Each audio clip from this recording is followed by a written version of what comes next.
Зохиолч Санжаагийн Бачаргал. Хөх элдний нууц. Өгүүлэг. Арабын шаахын хэрмэн хашаан дотор олон эрчүүд бужигнан Монгол гэрийн хан дугуйлж унь тачгнан хүмүүс чанга ярилцсан. Нохой ам нийлүүлэн боосон хананд унь тогтохгүй байгааг үл ухаарах агаад тоонны гол нар буруу иргэснийг мэдэх хүн байсангүй. Шатам халуун нар төөнсөн энэ өдөр удтал ноцолцсны эцэст арайхийн овойлгож авсан гэртээ их гал өртөв. Алд эрдний гоёлдоо түүрцэн эрхэм шаах гэрийн онгорхой хаалганаас хэдэн алхмын зайд түшлэгтэй сентид заларчээ. Сентийн ард талд хоёр чиргээр зогсоод шаахын зүг тогсын өдөн дэвүүрээр сэвж тэдний араар баатар жанжид эгнэн зогсоод гэрийн зүг анхааралтай ширтэцгээв. Гэрт эзэн тулсын чарам хийдэг дарагчууд цугларчээ. Жигтэй хачин энэ явдлын гол баатар нь талнууд руу элдэд элдэх эрдэм сурахаар 10-аад жил тэнж яваад саяхан ирсэн Омар дархан байлаа. Тэрээр цамцныхаа ханцвыг тохойноос өнгөртөл шууж сэхээ чөлөөгүй урсах хөлсөөн гарын шуугаар байн арчин бүндгэнэн. Таал нутгийн дайчин ирсийн элдэд элдэх эрдмийг сурахаар хайрын залуу насыг үрэн байж хол газар амьд үж явсан тэрбээр сурч ирсэн эрдмээ шаах болон бусад дарагчуудынхаа өмнө гайхуулахаар 2 дахь өдрөө мөнгнөж буйна инэ.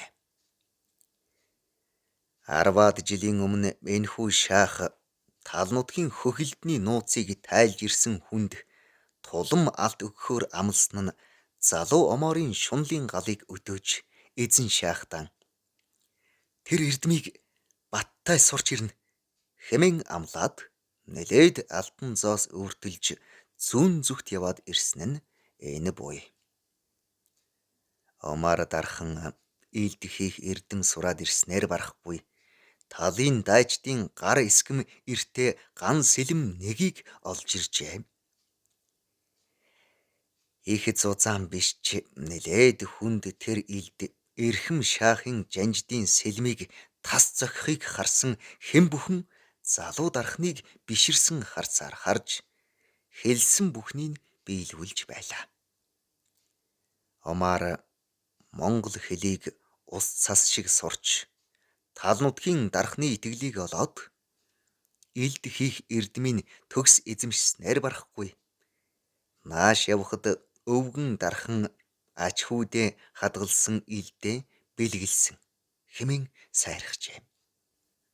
Урд өдөр нь бүтэн өдөржин дэлдсэн илд нь Таал нутгаас авчирсан илдний 90 дор моххыг үзээд урам хугарсан Омар гинт сэхээ авсан мэт.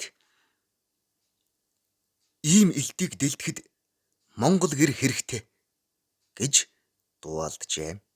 Дэрэгдэн зогсож байсан өвгөн дархан гэрт дэлдсэн гадаад дэлдсэн юуны ялгаа гэвэл илд ширээх галаа Монгол гэрийн тоонны цамхраанд хүргээд татдагийм гэж дархан хэлээд духнаасаа бөнжиж ирсэн хөлсөө арчиж байлаа. Ингээд Омар дархан тэмээн тэрэг хөллөн хэдэн дайчин дагуулж хаймын баян бүрдээс гэр авчирч бариад илдээ дэлдэж буйна энэ. Өдийн хойно шаах туршуул дархны илд хэрхэн хийхийг харжээ сууснаа уйд бололтой өргөөр үгэн морилж одов. Оройн шаргал наран сүүлчин учгаа татахын алдад илдээ ширээж дуусаад өмнө нь гин алдаж хаширсан тул шаах ноёнд хэл дуулгахаас өмнө хамт байсан хэдэн жанжид дарагчуудын хамт мөрөх илдээ туршваас бас л өмнөх илдээс огтын ялгаагүй махан төмөртэй муу илд гарчээ. Омар духандаа бөнжигнөх хөлсөө арчингаа жанжид дарагчуудаас аврал ирэх мэт царайчлан хараад ямар хачин юм бэ? Яг л өвгний хийснээр үйлдсэн дээ гэхэд нэг нь нас тайвтар дархан хөө минь чи долоовор хурууга хизээ хэрхэн тасдаж орхив гэвэл Омар энэ яах вэ? Залгүй тохиол болсон юм ах минь гэвэл өвгөн чухам хизээ ингэж орхив? Монгол дархан бид хоёр хэв хийх мод цавчиж байгаад өвгөн санаандгүй цавччихсан юм гэвэл дархан яалаа гинэхөө. Чи сая илд ширээх усаа алих хуруугаараа үзэж тааруулад байв гэвэл Омар дунд хурууга харууллаа.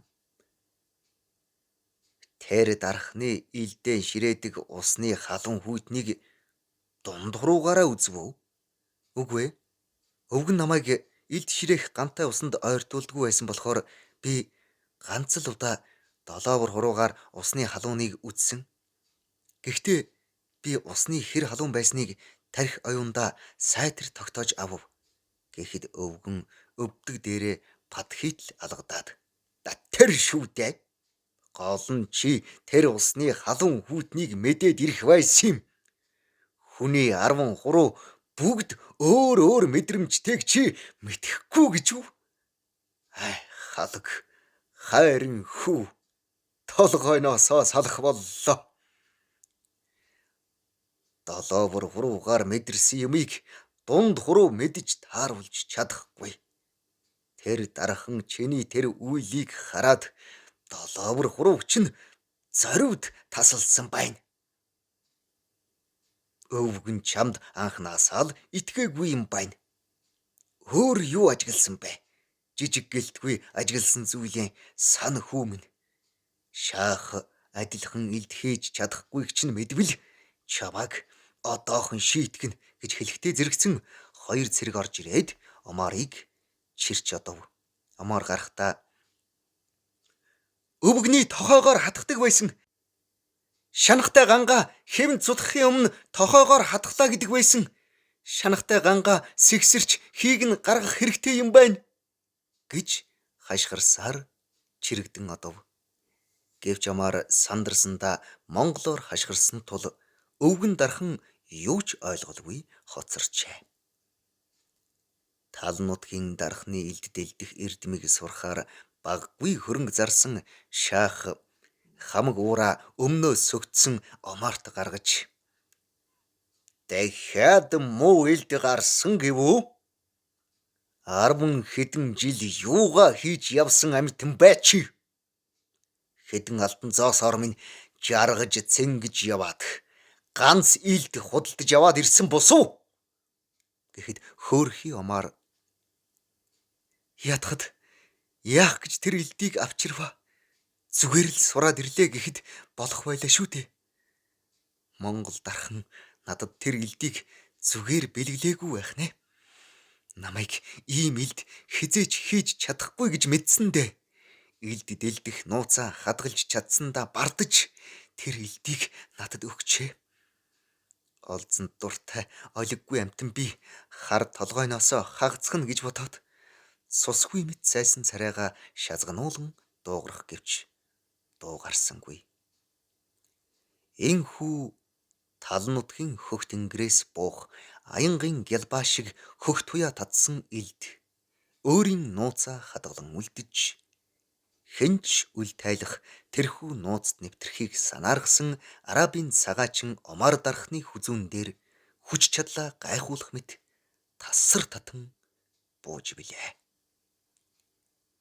Монгол дархны уралсан хөхилдний нууцыг өнөө хүртэл хэнч тайлаагүй ажаам.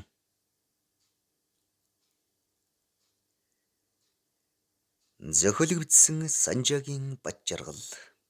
Уншсан Эрхэнбаярын Бат орж.